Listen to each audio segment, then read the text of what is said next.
Hello, what is up, guys? Hi, welcome to my weekly Facebook Live. I'm Jen Burson, founder of Generation PR and the creator of the Profitable PR Pros Facebook group. If you are not watching this in the Profitable PR Pros Facebook group, you got to get in there. It is the best community. I'm going to say it's the best community online for PR professionals, the most collaborative, awesome community. And I am actually realizing that I don't believe I shared it in the Facebook group. Let me do that right now so I can make sure that everybody who is a member sees us. Okay, here we go. How do I do this? Oh, look, hi Sally, hi Mo. I can see you guys on here. Here we go. Okay, done. Right? Okay, done. Welcome, friends. Today's topic is actually requested by you. So we always start off by letting you know why we chose the topic. And this one was and has been one of the most requested topics, or just questions that comes up in our communities, is about rejection. No one likes facing rejection. No one loves to be told no. It's not enjoyable.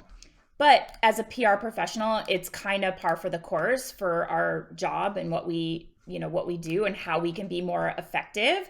So we're just gonna tackle it. It's a fact. Even seasoned PR pros, we're 16 years running our agency, we still obviously hear rejections all the time. It's not a big deal. And I'm gonna help you tackle it so you can kind of reframe it in your mind as something that could actually be productive and beneficial, and also be the start of a good and helpful two-way relationship with writers and freelancers, journalists, publications, whatever, because they need us. I mean, we all know that. We know it, they know it, you know it, and I know it. They need us. So, got my little immunity drink. So let's talk about the types of rejections that we can get. We might hear something like "not now," and this could be that timing is an issue. Maybe your piece, your pitch angle doesn't fit within their editorial calendar right now, or what they're writing about in this moment.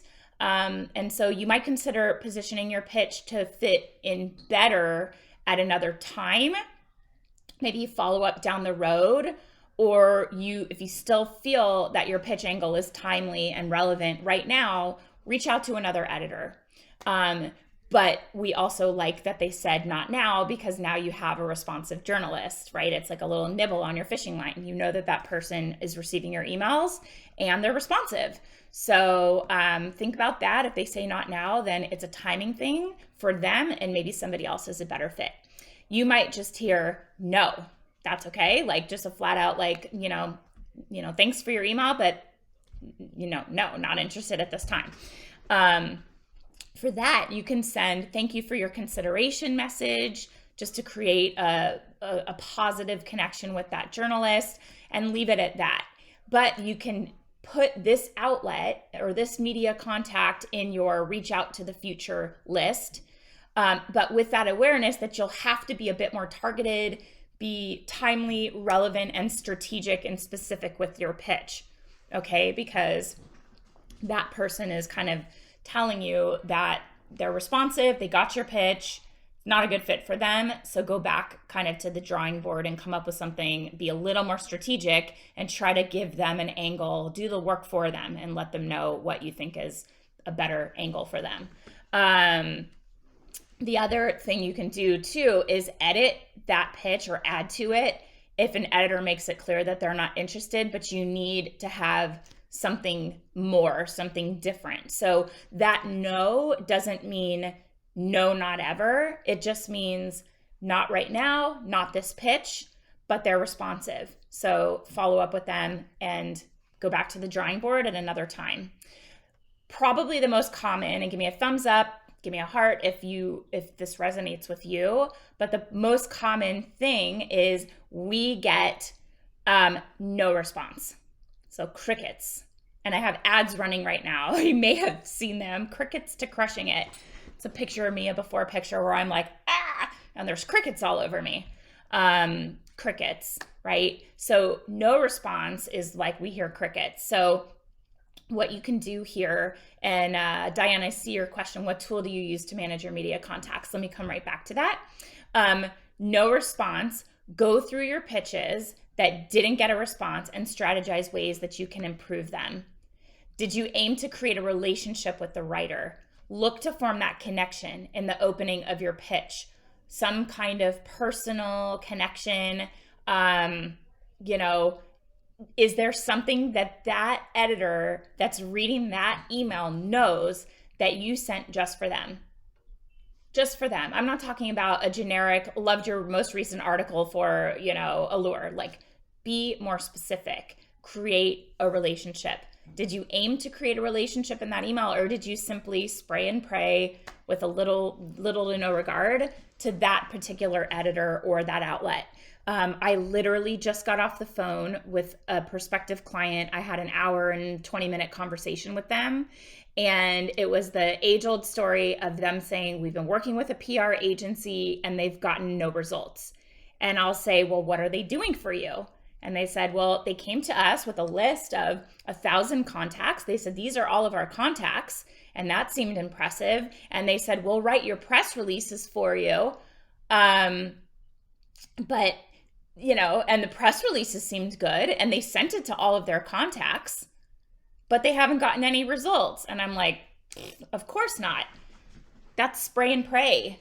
That's lazy. That's haphazard and hasty. And anyone who's gone through any of our webinars knows all of these terms. We want you to be a pitching powerhouse. That is why you are here. When you have a media contacts list of 1,000 contacts, that's not vetted. That's sloppy. That's lazy. If you're not specifically looking at each contact and how you can address something specifically for them. And if you think you're going to write a press release or convince a client that writing a press release and sending it out to a generic contact database is going to yield results, it doesn't. We all know that. It's time consuming. What we do to be good at what we do, it's time consuming. And I told the client on this call today, I've been doing PR for 16 years. And in that time, I've gotten 0 outlets, 0 writing a feature based on a press release. Not once ever. And we've sent our fair share of press releases. They serve other purposes. We know that, you know that, and I know that. They serve other purposes. So look at that pitch and make sure that that is a strategic and targeted pitch. Like Mo is saying in the comments, strategy and targeted pitching is the name of the game. Learn that from me. Yes, that's what gets results. And Diane, what tool do you use to manage your media contacts? So we have a peer curated contacts database that we offer. And like Mo said in the comments, 1,000 contacts is so many. There are a lot of contacts in our database. So this is through my Profitable PR Pros community. But they're peer curated. So that means that every single person that is in the database is somebody that our community has worked with and gotten results from. So these are good contacts, they're live contacts, they're not old and out of date, they're responsive, and they convert pitches. They're PR friendly contacts. That's our database. My team, we also have Cision. It's very, to me, very out of date, very hard to navigate. Don't love. 1 out of 10, do not recommend. No, just don't love it, but we have it. We're building our own database to make it a bit more comprehensive. And that comes from experts in our community that are sharing their personal lists, so that we have a robust, responsive community of editors that want to hear from PR professionals. And then when we manage our lists, we have a template actually in the Pitch Lab that is a tracker. So we have our pitching tracker that you can take it and convert it and make it your own. So I hope that helps answer your question. But okay, so we've gotten our rejection. Maybe it's crickets, maybe it's a no or not right now. So what do you do after a rejection? A lot of what we do as PR professionals has to do with mindset. You have to change your mindset. So we might be afraid of getting a rejection or putting a lot of effort into a pitch and hearing nothing. And so all we're aiming for, maybe mentally, is pitches that are going to convert. But I want you to reconsider and aim for rejections. And I know this sounds backwards, but you have to let go of the pressure and embrace rejection as part of our process. Okay, I'm going to say that again because I think it's really important. It's one of the keys to our success is not fearing rejection, aiming for rejection. Because if you don't let that fear of rejection stop you from trying, then you'll write more, you'll send more, you'll try more, and you won't be afraid of getting a no or hearing crickets. So I know it sounds backwards, but let go of the pressure you put on yourself and embrace rejection as part of our process that's going to make us better. Does that resonate with you guys? Give me a thumbs up or a heart. Give me something. I know that you're here and you're with me, and I will take a sip of my immunity defense shot. And if you follow me on Instagram stories, you know I just made my own. This is not it. This is the store-bought, but it actually turned out really good, other than the fact that my Vitamix and my whole counter is stained with turmeric. So, and even my fingernails. So I had to redo my nails because everything was yellow. I had to like take it all off. It's so gross. Okay. When we get rejections, we are getting valuable practice. Yeah, Eva. Hi, Eva. So over spray and pray. No. Obviously, no. You're very talented PR pro. You know that doesn't work. And what I'm over, and you're probably saying this too, is agencies that are willing to come in and offer like a $2,000 a month retainer and do that approach. And then they kind of forever tarnish that company, that client, from wanting to work with a PR pro because they think that it doesn't work. Like the call I had today, they said results aren't guaranteed, and I was paying their retainer every month, but they didn't get us any results, and I felt like I was paying for nothing. And now I'm like, great. Now you think that we're all like that, and we're not. Like I had to convince them we do it differently. Strategic, targeted, tailored, personalized pitches for one specific person. Send it to them and they know it's for them. Mo is saying, without rejection, we don't get to truly enjoy the wins and the joy it brings. Yeah, oh my God, it makes it feel so good. It feels so good when you get those press hits. Oh my God, it's like, yes, I got this. And you share it with the client because you know that you positioned it in a way that was just so irresistible, and you finally got their attention and you knew what they needed and you gave it to them exactly how they needed it, and look what you did for your client. And there's nothing that feels better. So we get valuable practice when you say no and you kind of don't worry about rejections and you just keep going. The more pitching you're doing, the more writing you're doing. And that's always good as a practice. So what we're supposed to do as PR professionals is constantly learn and adjust.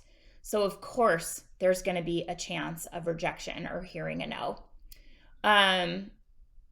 Yeah, Eva's saying this is exactly right. I like getting a rejection because then I find out why from that reporter. Exactly. You find out where they have a bigger area of need.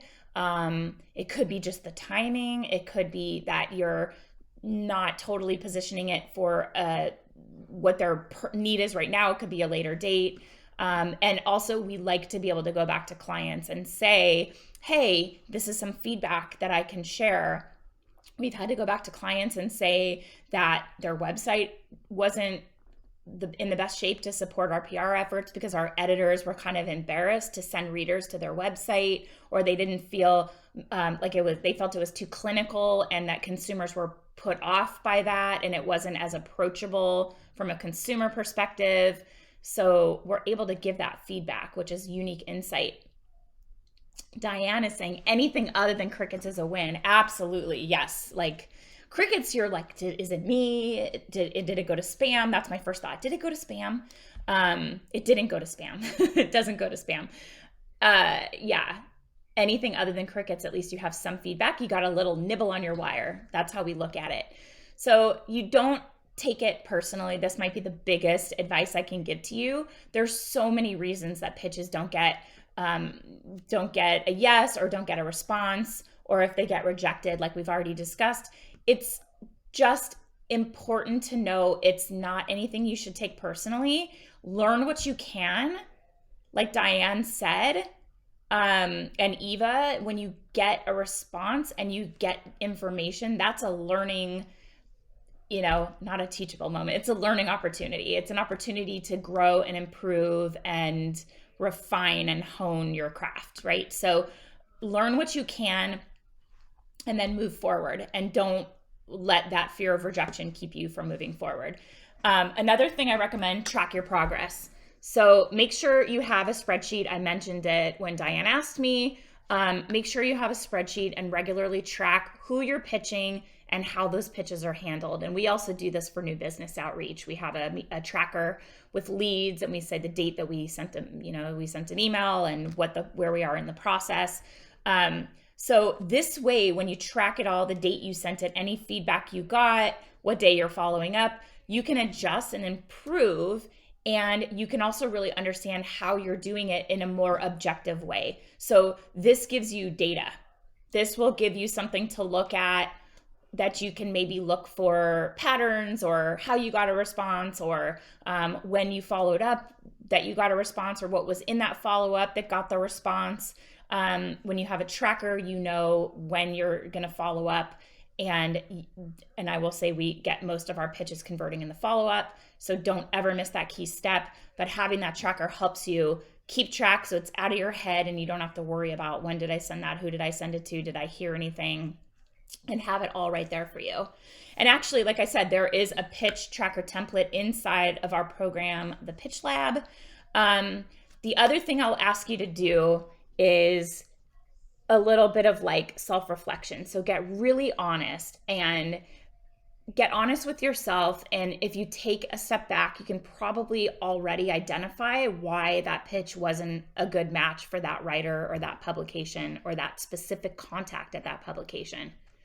A lot of times it's us trying to be a little bit, not lazy, but like we have a lot that we want to do. We figure the more pitches we send, the better results we'll get. It's a numbers game, but it's not always a numbers game. You can go back and look and identify why that pitch wasn't a match for the writer, editor, or publication. And Sally is saying, the Pitch Lab is amazing. Thank you, Sally. And Sally's in the Agency Accelerator too, and always so supportive of our programs. This is a very seasoned PR professional too, so we can support people at all levels of their career. But the other thing, once you've kind of taken a step back and looked to see if it's a good match, is you should also evaluate the client relationship. And I do this in the vetting process when we first start talking to clients. If you are not excited about what you're pitching or confident that there's something interesting and unique and different and exciting about your client, their services, their products, that comes through in your pitch 100%. It is really hard to fake that. Sometimes we're regurgitating marketing copy that the client gives us, but there's no real connection or belief that what you're pitching is truly as wonderful as you're saying it is. A lot of what we're doing, well, exactly what we're doing is sales. It's like a very specific type of sales. And I happen to love sales and be really good at it, and I really like it. So it doesn't put me off, but I know that a big part of why I'm good at sales is because I'm very passionate about the things that I believe in. And if I'm not, I won't even go down that path, because I know that we're not going to get results and it's going to make us look bad. So a lot of times you have to kind of evaluate that client relationship and know that the excitement that you share for the client will come through within your pitches. And if it's not there, it's hard to fake it. And editors and writers, journalists, they can tell when you're actually invested. They can tell, and they want to take stories that feel meaningful. So if you aren't feeling it, they won't be feeling it either. Okay? It's like the kids are all running around, I think. Are you on a break? Yeah. Oh, snack time. So give me a thumbs up if that resonates. Have you ever taken a client, because a client's a client, money's money. I did this back in the day. I did this when I first got started. I was like, well, I mean, the budget's pretty good. I mean, we'll try. And it just was like flopped flat on its face because it wasn't, look at those thumbs up and hearts. It's not genuine. There's nothing there. You're not invested. They want stories, angles, ideas that feel meaningful. If you're not feeling it, it's not going to work. So try in that vetting process, as hard as it is, to say no to a prospective client. Think about the success of your results. Eva saying, yes, I have. It's more work than it's worth sometimes. And sometimes it can be amazing. Yeah, well, there's two sides. Sometimes there's a possibility that you can actually kind of turn it around for them.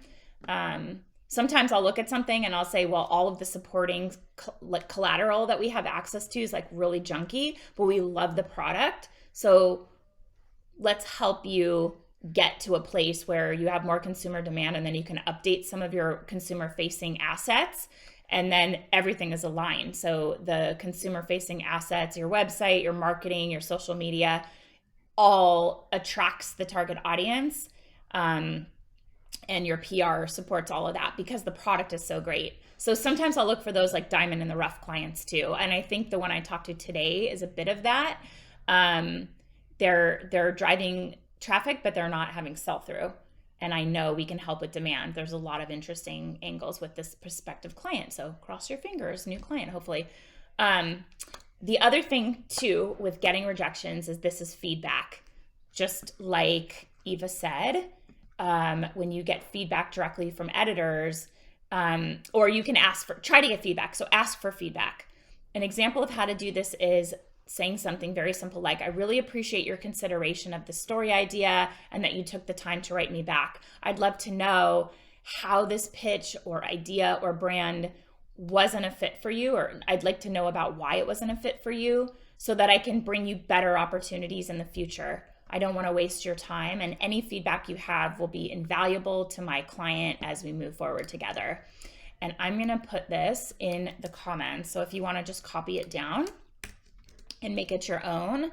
So now you have a way to engage. Sorry about the colon there. I just grabbed it from my notes. But if you have a way to engage with an editor, and now you're showing like, this is a partnership. I'm here to help you. I want it to be valuable to you because it's also valuable to me. So the other thing you can do is get feedback from a community of PR pros. This is something that kind of didn't exist before.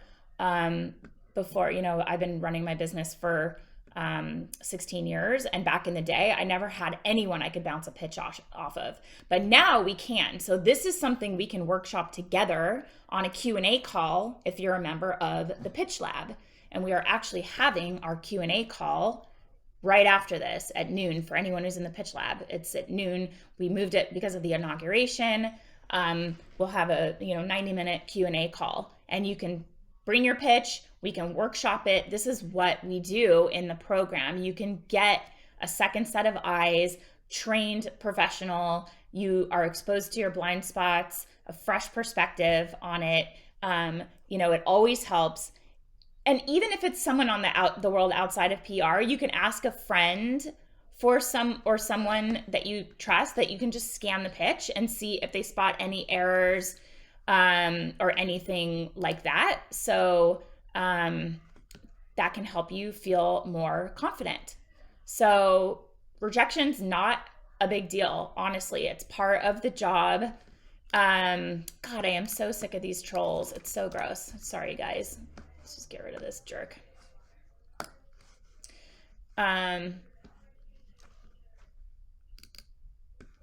This is where we need our team on here to block this person. Give me one sec.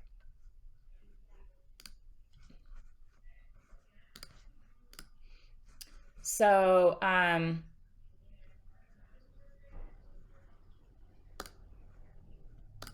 bye, troll. So you can, this is not what I want to be doing right now. Okay. I'm just deleting all this nonsense. If you're watching the replay, just ignore it. Anyway, so we've got our community and PR pros. We know that as PR professionals, we are going to just deal with rejection. It's part of the job, and it can make you better. It can make you hone your craft. I have a mentor that always tells me that the biggest lessons are in your failures. You know, that gives you the most evidence that you can work off of. If you're successful all the time, you don't always know why. You don't always know where and why and how you can be even better. And I'm always striving to improve and be better. And part of that is just going forward and trying and, trying and failing and iterating and going back to the drawing board, being a partner to the media. I gave you guys that great little rejection, kind of tidbit. You can reply back to see if you can get some more insight and feedback, but it's part of what we do. We have to be comfortable with it. And, the more pitches you send and the more no's or rejection kind of responses you get, the more insight you have into how to improve and how to be a good partner to your media contacts. So that is what I have for you today. Make sure to grab a copy of my industry secrets. PR, here we go. Boop. So now you have a link. It's my industry secrets from top pitching powerhouses. We asked you what you wanted to know, and we went to our contacts and said, give us your insider secrets, your secret sauce on what makes you successful at what you do, and share it with our community. So we have that great resource for you. And that's what I have for you today. I'll stay on for a minute if anybody here has any questions, you want to talk through anything. And then our pitch lab call will be at noon from 12 to 1:30 Pacific. We moved from yesterday, and I love these calls, you guys. These calls are so awesome. They are so awesome. This is the most supportive, fabulous collaborative community. I ran my business in a vacuum for 15 years before we created this community so we could, have a helpful, collaborative, supportive group. So, you don't have to wonder how everyone's doing it. You don't have to wonder where you're struggling, why things aren't, maybe converting for you. No more crickets. We're going to convert you from crickets to crushing it. So that's what we do in the pitch lab. I see no questions. You guys are awesome. Thank you for being here. For those of you in the pitch lab, I will see you on our call in just about half an hour. I'm going to grab a bite to eat. I'll see you there. You guys, thank you so much for being a really important member of this community, and stay tuned. We've got more coming your way next week. Okay. Have a great day. Bye, guys.